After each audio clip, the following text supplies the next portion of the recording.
Hello guys, நான் அந்த கீர்த்தி. நான் மறுபடியும் ரிட்டன் வந்துட்டேன். 2 வருஷம் 3 வருஷமே ஆயிடுச்சு நான் வீடியோ போட்டு. சரி ஓகே. சில பேர் கேட்டுட்டு இருந்தீங்க, வீடியோக்கு போடுங்க ஏன் போட மாட்டீங்கன்னு. ஸோ அவங்களுக்காக நான் ரிட்டன் போடுறேன் வீடியோ. ஸோ இப்போ நம்ம பார்க்க போகிறது சீரியல் கில்லர் எஃப்எஃப் தான். எல்லா எஃப்எஃப்லேயும் மென்னை தான் சீரியல் கில்லராக காட்டியிருப்பாங்க. பட் நான் இதில் ஃபீமேலில் காட்ட போகிறேன். ஸோ ஸ்டோரி உங்களுக்கு எவ்வளோ சாட்டிஸ்ஃபைங்காக இருக்குது, பிடிச்சிருக்குன்னு சொல்லிட்டு கமெண்ட் பண்ணுங்கள். நிறைய பேர் இப்போ இருக்கிற சொசைட்டியை பார்த்து இப்படிதான் இருந்தால் நல்லா இருக்குமேன்னு சொல்லிட்டு நிறைய பேர் நினைப்பீங்க. ஸோ அந்த மாதிரியான ஒரு ட்ராமா தான். ஸோ அதை பற்றி தான் ஒரு ஸ்டோரி நான் போட போகிறேன். ஸோ பார்த்துட்டு உங்களுக்கு எப்படி இருக்குது, எதை மாற்றலாம், எப்படி போடலான்னு சொல்லிட்டு கமெண்ட் பண்ணுங்கள். நான் அதுக்கேற்ற மாதிரி போடுறேன், ஓகேங்களா? ஸோ நான் ரொம்ப நேராக எஃப்எஃப்குள்ளே போகிறோம். ஸோ இப்போ எடுத்த உடனே நடு இரவு ராத்திரியில் 12 மணின்னு வச்சுக்கோங்களேன். அந்த நேரத்தில் ஒரு இருண்ட காற்றில் இரவில் காட்டுறாங்க. ஒரு மென் அலற சத்தம் மட்டும் நல்லா கிளியராக கேட்குது. ஆனால் ஏன் கத்துறான், எதுக்கு கத்துறான்னு ஒன்றுமே தெரியல. ஸோ அப்படியே விடியுது. மார்னிங் அந்த இடத்துல பூரா போலீஸ் சரௌண்ட் பண்ணிகிட்ருக்காங்க. ஏன்னு பார்த்தா ஒரு மென்னை கொடூரமாக கொலை பண்ணியிருக்காங்க. ஆனால் யாரும் தெரியல. சரி, எவிடன்ஸும் கிடைக்கல. ஏன்னா அவ்வளோ கிளியராக விட்டுட்டு போயிருக்காங்க சீரியல் கில்லர்.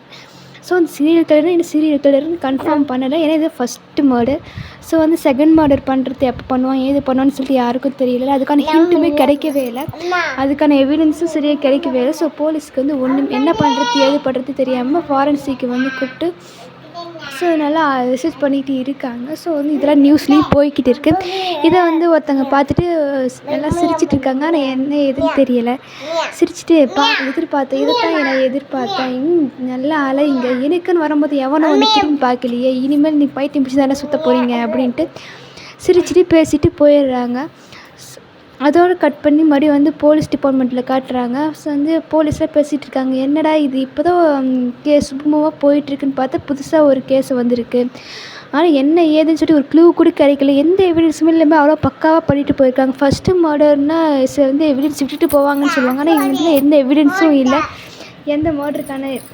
அடுத்த மர்டருக்கான எந்த ஹிண்ட்டுமே இல்லை. என்ன இது புது கேஸாக இருக்குதுன்னு சொல்லிட்டு எல்லாம் பேசிகிட்டு இருக்காங்க. அப்போ ஒருத்தவங்க சொல்கிறாங்க, புதுசாக இப்போ நம்ம ஸ்டேஷனுக்கு ஒரு புதுசாக ஒரு இன்ஸ்பெக்டர் வர போகிறாரு. அது அவங்க வெல்கம் பண்ணணும் வாங்க அப்படின்னு சொல்கிறாங்க. பழைய இன்ஸ்பெக்டர் வேறு இடத்துக்கு ட்ரான்ஸ்ஃபர் பண்ணிட்டாங்க. ஸோ புதுசாக ஒரு இன்ஸ்பெக்டர் வர அவர் வர வைக்கலாம் வாங்கன்னு சொல்லிட்டு எல்லாரும் கூட்டிகிட்டு போகிறாங்க. ஸோ புதுசாக இன்ஸ்பெக்டர் பேர் சாரி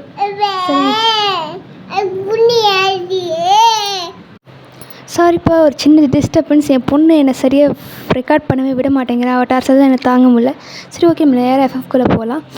சரி, நம்ம எதாவது கலெக்ட் பண்ணோம். ஓகே, இன்ஸ்பெக்டர் வராருன்னு சொல்லிட்டு எல்லோரும் ரிசீவ் பண்ண போயிட்டு வாங்க. இந்த இன்ஸ்பெக்டர் யார், நம்ம ஆரம் சார். ஓகேவா, அவர் தான் இன்ஸ்பெக்டராக நியூ இன்ஸ்பெக்டராக வராரு. ஸோ எல்லோரும் போய் அவரை ரிசீவ் பண்ணுறாங்க. ஸோ இதுக்கப்புறம் ஃபஸ்ட்டு வந்தவுடனே செம்ம திட்டுறாரு எல்லாரையும். ஸோ எல்லாேருக்கும் ஒன்றும் புரியல. என்ன இப்போ தான் வந்தார், நம்மளை பிடிச்சி இந்த பேச்சு பேசுகிறாருன்னு சொல்லிட்டு பார்த்துட்ருக்காங்க. என்ன நீங்கள் கொலை நடந்து 1 நாள் ஆயிடுச்சு, இன்னுமே அதுக்கான எந்த ஆக்ஷனுமே எடுக்காமல் இருக்கீங்க. நீங்கள் அதுக்கு அந்த ப்ரூஃப் எல்லாம் எடுத்துகிட்டு வாங்க, அந்த ஃபோட்டோ எவிடன்ஸில் எடுத்துகிட்டு வாங்க, நான் என்ன எதிர்பார்க்குறேன்னு சொல்லிட்டு எல்லோரும் திட்டி அனுப்பிடுறாரு. ஸோ அவங்களே தான் கொடுக்குறாங்க. ஆரம்பம் நல்லா ஆராய்ஞ்சு பார்க்குறாரு. அவருக்குமே ஒரு ஹிண்ட்டுமே கிடைக்கல. ஸோ அவர் நேராக கொலை நடந்த இடத்துக்கே போகலான்னு சொல்லிட்டு முடிவு பண்ணுறாரு. ஸோ அதோட கட்டணா இங்கே ஒரு புக் ஷாப்பில் காட்டுறாங்க. புக் ஷாப்பில் எல்லோரும் புக்ஸ் எடுத்து படிச்சுட்ருக்காங்க. அவங்க ஐயோ சரியாக வரவே மாட்டேங்க வேலை. புக் ஷாப்பில் எல்லோரும் ஒரே புக்கை தேடி தேடி தேடி எடுத்து படிக்கிறாங்க. அந்த புக்கு செம்ம ரேட்டிங்கில் போயிட்டுருக்கு. அந்த புக்கு சீரியல் கில்லர் பற்றின புக்கு தான். அந்த ஆத்தர் இன்றைக்கி வராங்க அப்படின்னு சொல்லிட்டு ஒரு அனௌன்ஸ்மெண்ட் போகுது. எல்லோரும் அந்த ஆத்தருக்காக நிறைய பேர் வெயிட் பண்ணுறாங்க, அவர்கிட்ட சிக்னேச்சர் வாங்கிக்கணும்னு. ஸோ அந்த ஆத்தரும் இறங்குறாங்க கார்லேருந்து. ஆத்தர் ஒரு ஃபீமேல் தான். ஸோ அந்த ஆத்தர் பேர் லைலான்னு வச்சுக்கலாம். சரி ஓகேங்களா. ஸோ அந்த லைலாவும் இறங்குறாங்க. ஸோ நிறைய பேர் ரிப்போர்ட்டர்ஸ்லாம் சூழ்ந்துக்கினாங்க. ரிப்போர்ட்டர்ஸில் கேட்குறாங்க, எப்படி நீங்கள் இவ்வளோ பெரிய ஹிட்டான ஒரு ஸ்டோரி கொடுத்தீங்க, உங்களால் எப்படி இதை தர முடிஞ்சது, யார்கிட்டயும் இன்ஸ்பயர் ஆனீங்களா, இல்லை இன்ஸ்பயரான ஸ்டோரியா, இல்லை எப்படின்னு நீங்கள் சொல்லுங்கள் அப்படி சொல்லிட்டு கேட்பாங்க. அதுவும் இல்லாமல் லாஸ்ட்டாக நீங்கள் இப்போ ஸ்டார்டிங்கில் எழுதின அந்த கண்டென்ட் இப்போ ஒரு மாடராகவே மாறி இருக்குது, அதை பற்றி நீங்கள் என்ன நினைக்கிறீங்கன்னு சொல்லிட்டு எல்லோரும் இன்டர்வியூவும் எடுத்துகிட்டு இருக்காங்க. ஸோ அப்போ லைலா என்ன சொல்கிறாங்கன்னா, நீங்கள் சொல்கிறதுக்கு இதுக்கு எந்த சம்மந்தமும் இல்லை, ஜஸ்ட் இதனோட க்ரியேட்டிவிட்டி மட்டும்தான். ஒரு வேளை அந்த சீரியல் கில்லருக்கு என்னோடய ஸ்டோரியை பார்த்தோட இன்ஸ்பயர் ஆகிருக்கலாம். ஸோ அதனால கூட அவங்க இதை பார்த்து வந்து இதுமாரி மர்ட்ரு பண்ணலாம். ஸோ அதை பற்றி என்ன எதுவும் கேட்காதீங்க, ஏன்னா இது என்னுடைய க்ரியேட்டிவிட்டி மட்டும்தான் அப்படின்னு சொல்லிட்டு பதில் சொல்லிட்டு உள்ளார வந்துடுவாங்க. ஸோ வந்து எல்லோரும் ஃபேன்ஸுக்கும் வந்து சிக்னேச்சர் போட்டுட்டு அவங்களும் கிளம்பிடுறாங்க. ஸோ இந்த சைடு பார்த்தா அவர் வந்து சில பேப்பர்ஸ்லாம் பேசிகிட்டு இருக்காங்க ரோட்டில் போகிறவங்க வரவங்களாம். இங்கே பாரு, இந்த ஸ்டோரியில் இருக்க மாதிரியே அப்படியே வந்து இப்போ ஒரு மர்டர் நடந்திருக்கு கேள்விப்பட்டியா பார்த்தியான்னு சொல்லிட்டு பேசுகிறாங்க. ஸோ அது வந்து நம்ம ஆரம்புடைய காதலியும் விழுது. ஸோ ஆரம்பம் வந்து இப்போ தான் வந்து சோஷியல் மீடியாவை வந்து ஆன் பண்ணி பார்க்குறாரு. ஸோ அதுலேயும் வந்து சிலர் போஸ்ட் பண்ணியிருக்காங்க. அந்த ஸ்டோரியில் இருக்கிற அந்த ஃபஸ்ட்டு பேஜை மட்டும் ஃபோட்டோ எடுத்து போட்டு இதில் இருக்கிற மாதிரி இப்போயும் ஒரு இப்போ ஒரு மர்டர் ரீசெண்டாக நடந்திருக்கு அப்படின்னு சொல்லிட்டு போஸ்ட் போட்டிருக்காங்க. அதை பார்த்து தான் ஆரம்புக்கு வந்து ஏதோ ஒரு ஹிண்ட்டு கிடச்ச மாதிரி இருக்குது. ஸோ அவரும் வந்து அதே நம்ம லைட்டாக பார்க்கறதுக்காக அவர் கிளம்பி வராரு. ஸோ வந்து அவர் வந்து லைலாவோட ஆஃபீஸ்க்கு வெளியே வந்தது வந்து உள்ளார போகிறதுக்கு அலோவ் பண்ண சொல்லி கேட்குறாரு. ஆனால் வெளியே இருக்கிற செக்யூரிட்டிஸ் வந்து அலோவ் பண்ண மாட்டாங்க. நீங்கள் அப்பாயின்மெண்ட் இருந்தால் தான் வந்து உங்களை அலோவ் பண்ணுவோம் அப்படி சொல்லிட்டு சொல்லிடுறாங்க. ஸோ ஆரம்புக்கு வந்து என்ன பண்ணுறது எது பண்ணுறது தெரியல. சரி திரும்பி வந்துட்டார். என்னடா அது ஒரு ஹிண்ட்டு கிடச்ச மாதிரி இருக்குது, அதனால் ரீச் பண்ண முடியலையேன்னு சொல்லிட்டு சரி பார்க்குறதுக்கு வந்து அப்பாயின்மெண்ட் வாங்கலான்னு சொல்லிட்டு அப்பாயின்மெண்ட்டும் வாங்குறாரு. ஸோ மறுநாள் போய் லைலாவும் பார்க்குறாரு, மீட் பண்ணுறாரு. ஸோ வந்து லைலா கேட்குறாங்க, வாங்க சார் என்ன விஷயம், இப்போ புதுசாக கேள்விப்பட்டேன், நான் ரைட் பண்ண ஸ்டோரியில் வர ஃபஸ்ட்டு மர்ட்ரு மாதிரியே ஒரு கில்லர் வந்து இன்ஸ்பயர் ஆகி அதே மாதிரி ஒரு மர்ட்ரு பண்ணியிருக்காராமே, என்ன நீங்கள் ஏதாவது ஆக்ஷன் எடுத்திருக்கீங்களா இல்லையா அப்படி சொல்லிட்டு கேட்குறாங்க. அதுக்கு ஆரம் சொல்கிறாரு, என்ன மேடம் நீங்கள் எழுதின ஸ்டோரியை பார்த்து இன்ஸ்பயர் ஆகிருக்கானா கண்டிப்பாக உங்களுக்கு தெரிஞ்சவங்களாக இருக்கணும், இல்லை நீங்களாக இருக்கணும், எனக்கு என்ன உங்கள் மேலே தான் டவுட்டாக இருக்குது அப்படி சொல்லிட்டு நம்ம சொல்லுவார். என்ன சார் நீங்கள் ஒரு ரைட்டர், எல்லார் கண்ணுக்கும் தெரிஞ்ச மாதிரி தான் நான் இருப்பேன், நான் எப்படி வந்து ஒரு மர்டர் பண்ண முடியும், பண்ணால் நான் ஈஸியாக மாட்டிக்க மாட்டேனா அப்படி சொல்லிட்டு சொல்லுவாங்க. ஸோ இப்படி இருந்தாலும் ஒரு டவுட் இருக்குது. ஸோ வந்து என்ன பண்ணுவார்னா அவர்கிட்ட இப்போ அவங்க நம்ம லைலாட்ட பேசிட்டு வந்த உடனே நம்ம லைலாவை இப்போ தெரிஞ்சவங்க ரிலேட்டிவ்ஸ், சொந்த பந்தம், ஃப்ரெண்ட்ஸ்னு எல்லாரை பற்றியும் டீட்டெயில்ஸ் எடுக்க சொல்கிறாரு. ஸோ அவங்களும் வந்து டீட்டெயில்ஸ் வந்து எல்லாமே எடுத்து கொடுக்குறாங்க. ஆனால் யாரை பார்த்தாலுமே ஆரம்புக்கு வந்து ஒரு சந்தேகன்ற இது வரவே மாட்டேங்குது. ஸோ ஆரம்புக்கு என்ன பண்ணுறதுக்கு ஒன்றும் ஒரு ஐடியாவுமே வரல.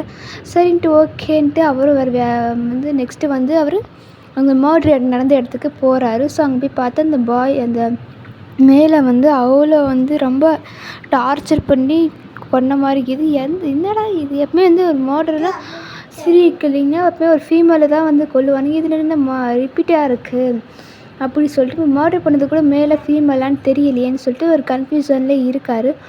ஸோ வந்து அவர் வந்து சரி ஓகே பார்த்துக்கலாம் அப்படின்னு சொல்லிட்டு அவர் ஆஃபீஸ்க்கு திரும்ப கிளம்பி போயிடுறாரு. ஸோ இந்த பக்கம் பார்த்தா நம்ம லைலாவுக்கு வந்து ஒரு ஃபோன் கால் வருது. ஸோ ஃபோன் எடுத்து பேசுகிறாங்க. சொல்லுடி என்ன விஷயம், என்ன எப்படி போகுது எல்லாம் அப்படி சொல்லிட்டு நம்ம லைலா வந்து அவங்கள்ட்ட கேட்குறாங்க. இப்போது ஓரளவுக்கு இப்போ தான் ஃபஸ்ட்டு ஒரு நடந்திருக்கு, இன்னும் நெக்ஸ்ட்டு போக தான் தெரியும், நான் பட்ட வலி வேதனை எல்லாம் இனி எல்லாரும் அனுபவிக்கணும் அப்படி சொல்லிட்டு கேட்குது. இருந்தாலும் இது கொஞ்சம் எனக்கு ஓவராகவே தெரியலையா அப்படி சொல்லிட்டு கேட்கும்போது, நான் வந்து எனக்காக ஜஸ்டிஸ் கேட்டு போகும்போது எனக்காக யாரும் வந்து அங்கே எனக்காக நிற்கலையே, எனக்காக யாரும் வந்து பார்க்கலையே, எனக்காக நின்ற ஒரே ஒருத்தனையும் வந்து கொண்டுட்டானுங்களே, எனக்கு எப்படி இருக்கும், எல்லாத்தையும் இழந்துட்டு தனியாக நிற்கிறேன் அப்படி சொல்லிட்டு நம்ம அந்த ஃபோனுக்கு ஆப்போசிட்லேருந்து ஒருத்தங்க பேசுகிறாங்க. ஸோ நம்ம லைலாவும் சரி என்ன வேணால் பண்ணு, உனக்காக நான் வந்து எப்போவுமே சப்போர்ட்டாக நிற்பேன்டி, ஏன்னா நான் உன்னோட பெஸ்ட்டு ஃப்ரெண்ட், உன்னோட சின்ன வயசுலேருந்து நான் பார்த்துட்ருக்கேன், நீ எப்படிப்பட்ட பொண்ணுன்றது எனக்கு நல்லாவே தெரியும், நீ எதுக்கும் ஃபீல் பண்ணாத அப்படி சொல்லிட்டு பேசிட்டு நம்ம லைலாவும் ஃபோனை வச்சிடுறாங்க. ஸோ அந்த பக்கத்தில் இருக்கவங்களும் வந்து ஃபீல் பண்ணிவிட்டு வந்து ஒரு ஃபோட்டோவை பார்த்து ரொம்பவே ஃபீல் பண்ணுறாங்க. நீ மட்டும் இப்போ உயிரோடு இருந்திருந்தா நான் ரொம்பவே சந்தோஷமாக வாழ்ந்துருக்கலாம், ஆனால் எல்லாத்தையுமே கெடுத்துட்டாங்களே, நமக்கு ஜஸ்டிஸ் தர வேண்டிய அந்த போலீஸும் சரி அந்த கோர்ட்டும் தெரியும், அதுக்கு அவங்களும் வந்து பணத்துக்காக ஆசைப்பட்டு முன்னாடி ஜஸ்டிஸை வந்து எனக்கான ஜஸ்டிஸை வந்து வழங்கவே இல்லை, தப்பு செஞ்சவங்க தப்பிக்க விட்டுட்டாங்க, தப்பே பண்ணாத என்ன தானே ஹர்ட் பண்ணாங்க அப்படி சொல்லிட்டு நினச்சிட்டே ஃபீல் பண்ணிவிட்டு அழுதுட்ருக்காங்க. ஸோ வந்து மறாத நாள் விடியுது.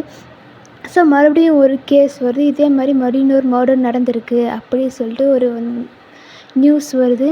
ஆரம்புக்கு வந்து என்னது மறுபடியும் இன்னொரு கேஸா அப்படின்னு சொல்லிட்டு மறுபடியும் இன்னொரு அதே இடத்துக்கு போகிறாரு. அங்கே போய் பார்த்தா அதே மாதிரி அதே ஸ்டைலில் அதே மாதிரி மர்டர் பண்ணி வச்சுருக்காங்க. நம்ம ஆரம்புக்கு வந்து எங்கேயாச்சும் ஏதாவது ஹிண்ட்டு கிடைக்குதான்னு சொல்லிட்டு பார்க்கலான்னு சொல்லிட்டு போகிறாரு. பட் அங்கேயும் எந்த ஹிண்ட்டுமே கிடைக்கல. எப்படிடா பிடிக்கிறது இவங்கள, என்ன பண்ணுறது ஏது பண்ணுறதுன்னு ஒன்றுமே புரியலை. ஸோ வந்து இப்போ வந்து லைலாவுடைய ஸ்டோரியோட ஃபஸ்ட்டு பார்ட்லேருந்து தானே இந்த மர்டர் பண்ணியிருப்பாங்க. ஸோ செகண்ட் பார்ட் எடுத்து பார்க்குறாரு. அதில் இருக்கிற மாறியதை அப்படி அச்சஸில் திருத்த பிரித்தம் எதுவுமே இல்லாமல் அப்படியே மர்டர் பண்ணி வச்சுருக்காங்க. நம்ம ஆரம்புக்கு வந்து எப்படி நம்ம வந்து இவ்வளோ சம்மந்தப்பட்ட யாரோ ஒருத்தர் தான் கண்டிப்பாக இந்த மர்டர் பண்ணுறாங்க. ஆனால் யாருன்னு தான் தெரிய மாட்டேங்குது. நம்மளும் எல்லாரையும் சர்ச் பண்ணி பார்த்தாச்சு யாருன்னு தெரியலையே அப்படின்னு சொல்லிட்டு அவர் என்ன பண்ணுறாருன்னா, நம்ம லைலாவை ஃபாலோ பண்ண சொல்லி ஒரு ஆஃபீஸரை போடுறாரு. வந்து லைலாவை கண்டிப்பாக ஃபாலோ பண்ணணும் அப்படி சொல்லிட்டு.